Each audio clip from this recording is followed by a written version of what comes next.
Het is wat iets waar. Check!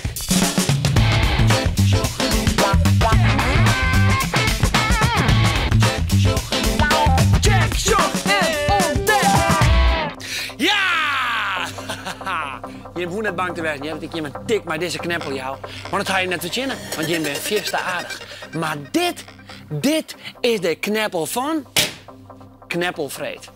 En dat lied, wie kent dat niet? Die is op jacht met een echte jager. En in het Natuurmuseum in Ljouwert, daar wacht de moezebieter op je. Maar eerst. Er is een wiet hertsjongen in de bosk bij Oudebekeep. Sjoch, daar zit er. Armanda Stuyver uit Oudebekeep had hem filmen. En dat is heel bijzonder, want witte herten binnen zeldzaam in Nederland. Iedereen stil, komt-ie. En actie. Meer als 50 famkes tussen de zoon en zien hier die een juster in Ljouwert auditie voor de haarrol in de film Janie. De nieuwe film van de Frieske filmmaker Steven de Jong. Mijlkoor haar haast 1000 famkes een brief schreven aan Steven dat ze graag de rol van Janie spelen willen. Bij de auditie moesten de famkes alle keer dezelfde scène spelen. Een jury bezegt hoe ze dat dienen. Later werden alle famkes besprutsen en werden er een paar uitzocht. Die maakten dan nog 1 of 2 keer auditie doen en daarmee dan het famke uitzocht worden dat Janie spelen zal. Waarom doe je nou zo? De zeehoen van Aquazoo binnen in het park verhuizen naar een nieuw plak. Het Silarium.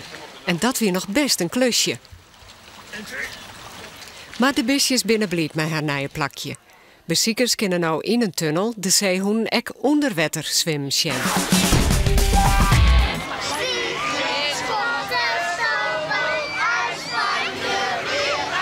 Je mag vast wel terug waar de beesten staan.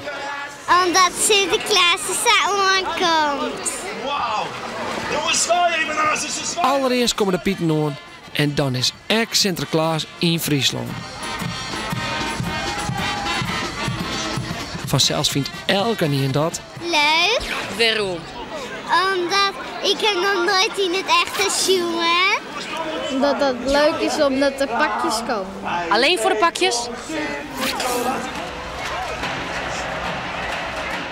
Pakjes doen op 4 december mag je allebei haar school opzetten.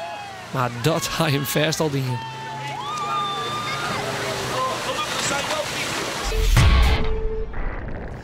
Deze waage 16 november is het precies 60 jaar verleden dat er flink vochten waard in Ljouwert. Honderden mensen stieren op het Zeilaan, het plein daar midden in Ljouwert, te demonstreren.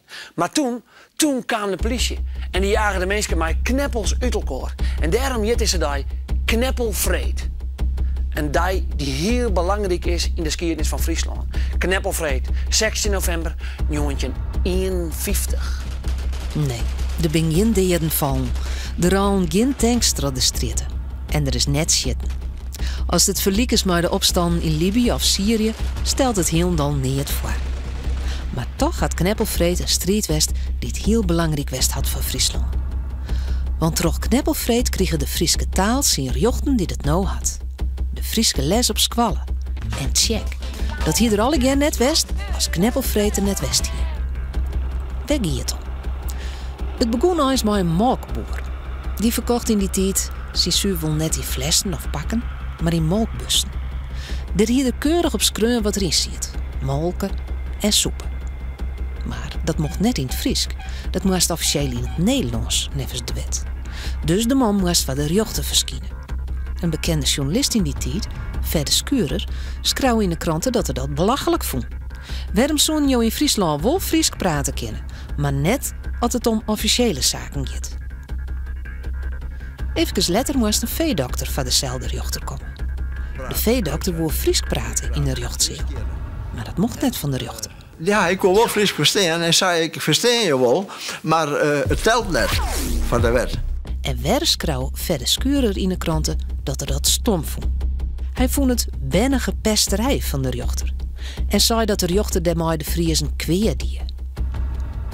Dat pikte de rechter net. En nou moest Fedde Skurer zelfs van de rechter verschijnen. Maar door de verhalen in de kranten hier intussen zoveel mensen van deze zaak het, dat ze je bijwijzen wonen om Skurer te steunen, te stiepje. En dat heeft van gevolgen gehad dat we met een hele ploeg die hier naar Lelt daar stutsen.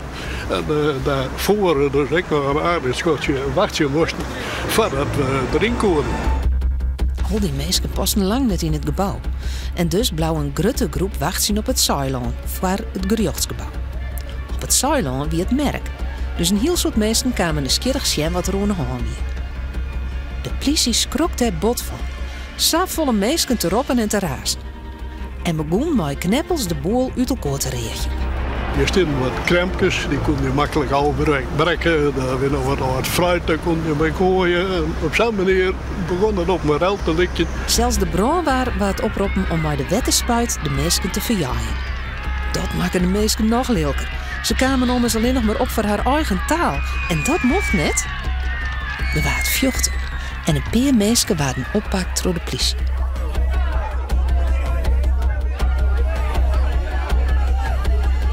De rechters en de regering schrokken bot van wat er gebeurde. Voordaliks waren 3 ministers naar jou het stuurd om te zien hoe ze de leelkes voortnemen kon. Dat koe trok van het Friesk een officiële taal te maken. Friezen mochten toernooi overal Fries praten. Ook op het politiebureau en bij de rechter. En op squallen kon ben Friesk leren. En nog weer later kwam er ook Frieske radio en televisie.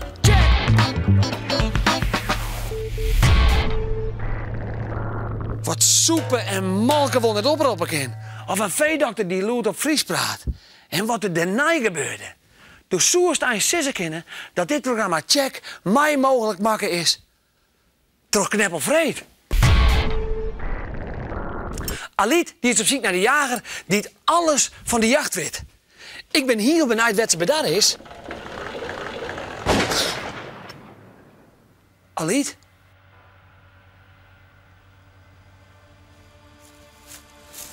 Hallo Do Reinoud. Sjog eens wat ik bij me ja. Een echte jager. Jo, ben een echte jager, toch? Ja, ik ben een echte jager. Waarom jij je, Jo? Nou, in de eerste plaats omdat ik een heel soort plezier om beleef. Ja? Ja. Jo, vind je het leuk om bissen te checken?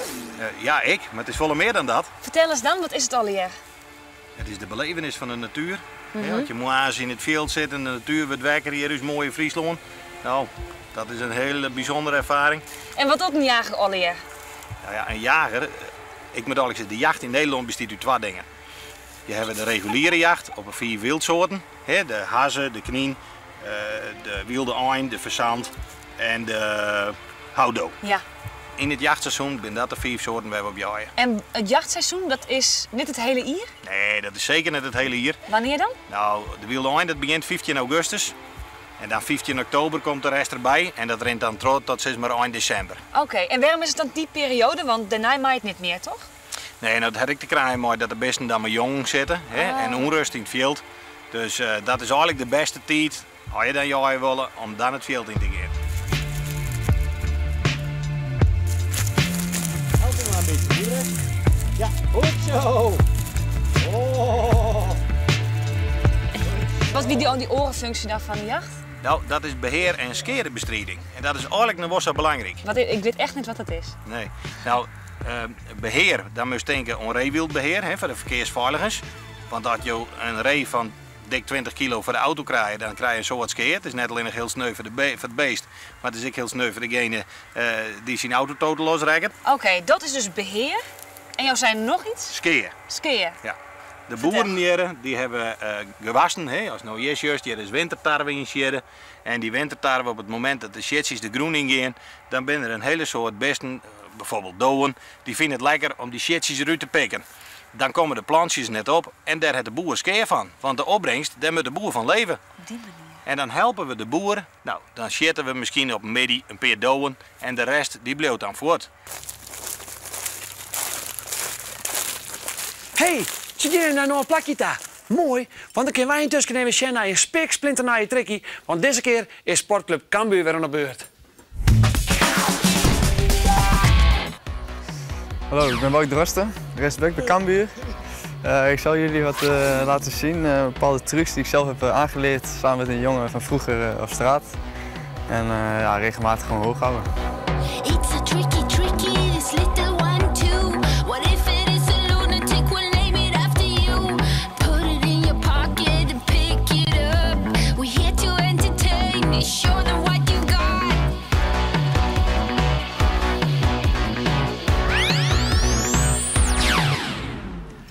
zo liet er nog wezen, bij de jager. En moet je echt dapper wezen om jager te worden? Ja, zeker moet je dapper wezen. Ja? Ja. Wat zijn meer belangrijke eigenschappen voor een jager? Ja, ik denk dat je moet er van de natuur houden. Je moet er wat zien willen, wat een oor net zucht. En het wild wat naks op paard is weer roze zo dooi. Ja. Dus ja. Hey, en mag ik daar ook wat vreetje? Er was natuurlijk een hartstikke stoere hij die jager is. Maar we stolen ons letterlijk een jager, denkst? Nee? En wij zijn geweer, is dat niet gevaarlijk? Nou, het geweer op zich is net gevaarlijk. Je krijgt er les in en je bent er mee bezig. En, het ziet er ook gevaarlijk uit. Ja, maar uiteindelijk, de mensen achter een geweer zijn gevaarlijk. We hebben hem net voor niks erin, we altijd met het geweer hiepen. Dan kunnen de mensen om ons heen zien dat er niks in zit. Oh ja. Dus dan is het net gevaarlijk. We kunnen nou alleen maar gooien. Ja. Want dat doet niks. En op het moment dat je hem broeken maakt, ja, dan kun je er een patroon op doen. En dan doe je hem voorzichtig dicht. En dan schouder je hem en dan kun je zitten. Ja. Gaat het te vier om te zeggen dat het echt nog maar het eer is op het welzijn van de beesten? Of klopt het dat wel? Nou ja, het welzijn van de beesten. Eigenlijk bedoel je nou te zeggen dat het zielig is. Ja, ik vind het eigenlijk wel zielig, ja. Ja, maar het is niks zieliger als die koe die naar de slachter gaat. Nee, dat is weer. Een vos bijvoorbeeld heb je natuurlijk een vijand. Jouw beziek je naar het evenwicht in stonden te horen, zodat het voor alle beesten in het geheel het beste is. Klopt het dat? Nou ja, daar is voor een peerbeesten heel zielig. slaat de speaker eigenlijk op een kop. Want zo is het, je probeert toch het ier om beheer- en skerenbestrijding te doen. Probeer je de boel een beetje in evenwicht te houden. In de jest dan jaaien we, dus dan zetten we er een paar hazen bij wij. En dat de stand kan dat hebben, want we tellen er misschien wel 40 op zijn dag. Ik vind dat heel zielig, maar als je het zo uitleest, snap ik echt wel dat het zijn functie had.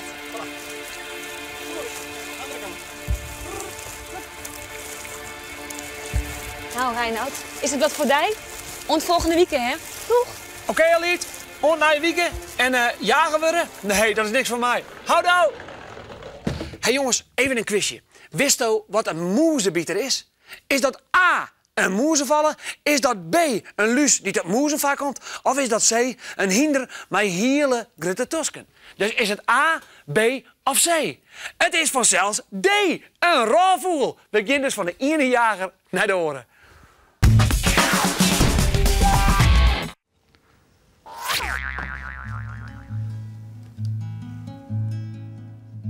Dat zijn roofvogels.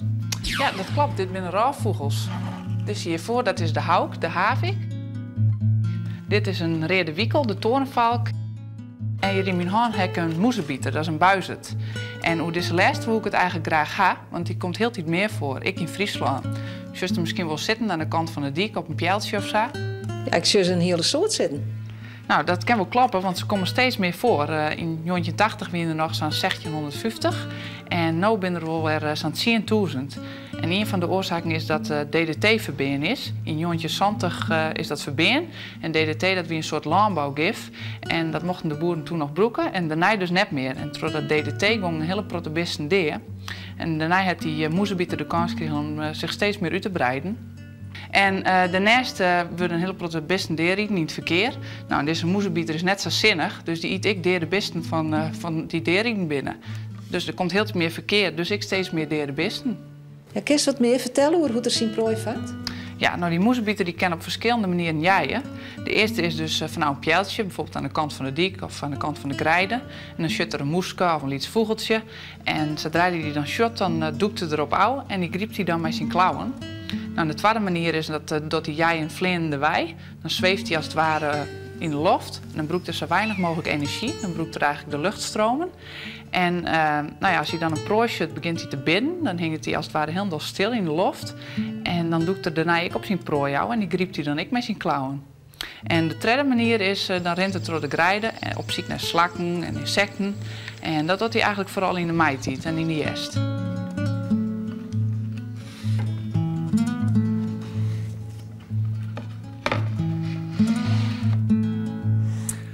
Zo, die zit weer te plak, dan kunnen wij nou verder.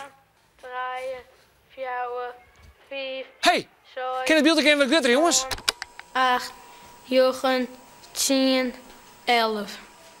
Hey, dat is Leo Kuipers. Leo is een echte televisiester. Zo, dit is geen PTV. Maar het was wel een leuk feestje wat je nou vandaag had. Het getal 11. En dit is het jeugdjournaal. En hij werkt nog beheer bij Omroep Friesland. En dat komt alle omdat er al die ierwoorden is. Ja, de boeien, zei ze nou. Dat binnen ze vol. Maar Leo is al de ierwoorden op 11 november. Dus dat is 11/11/2011. Dat bent dus een hele soort in bielkoor. En om het nog ingewikkelder te maken, Leo had alve omkes en tantes. Leo went op nummer 11. En hij zit bij Alphenband in de klasse. Nou, dat is toch een hele soort redenen voor een goed feestje, dacht ik zo. En dat krijgt er ik. Zie maar.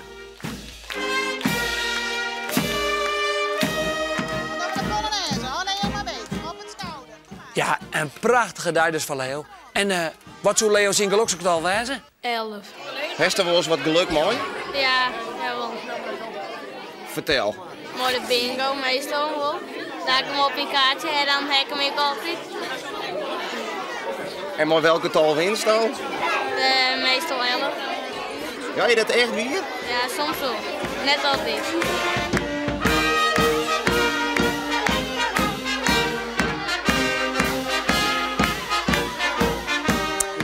Ja, Leo kan er alleen nog dit hier van genieten, want tak om hier werd er vanzelf stolven. 124 jaar is het lien dat er voor het eerst ben naar de Thomas van Aquino's kwallen in Snitsgien. Dat is dus in het jaar 2011 min 124, dat is 1886. En toen zeggen die ben naar Zuid.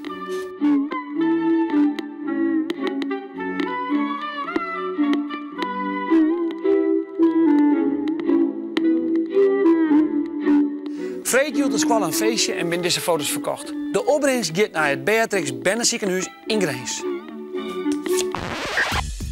Deze band van basisschool De Stelling uit Makkingeer harkje naar een verhaal over dwarsomheid. Ze leerden Freed op de dag van de dwarsomheid wat dwarsome materiaal binnen. Groep 8 die een project over hoe ze zuinig met energie omgaan kunnen. De wroods, kinderen en mooi maatje. Dat doen ze daar in Makkingeer. Hartstikke goed. Dit weer even deze week. Na je week ben ik er weer en na je week ben Stouter ik weer. Dus oncheck. Houdoe!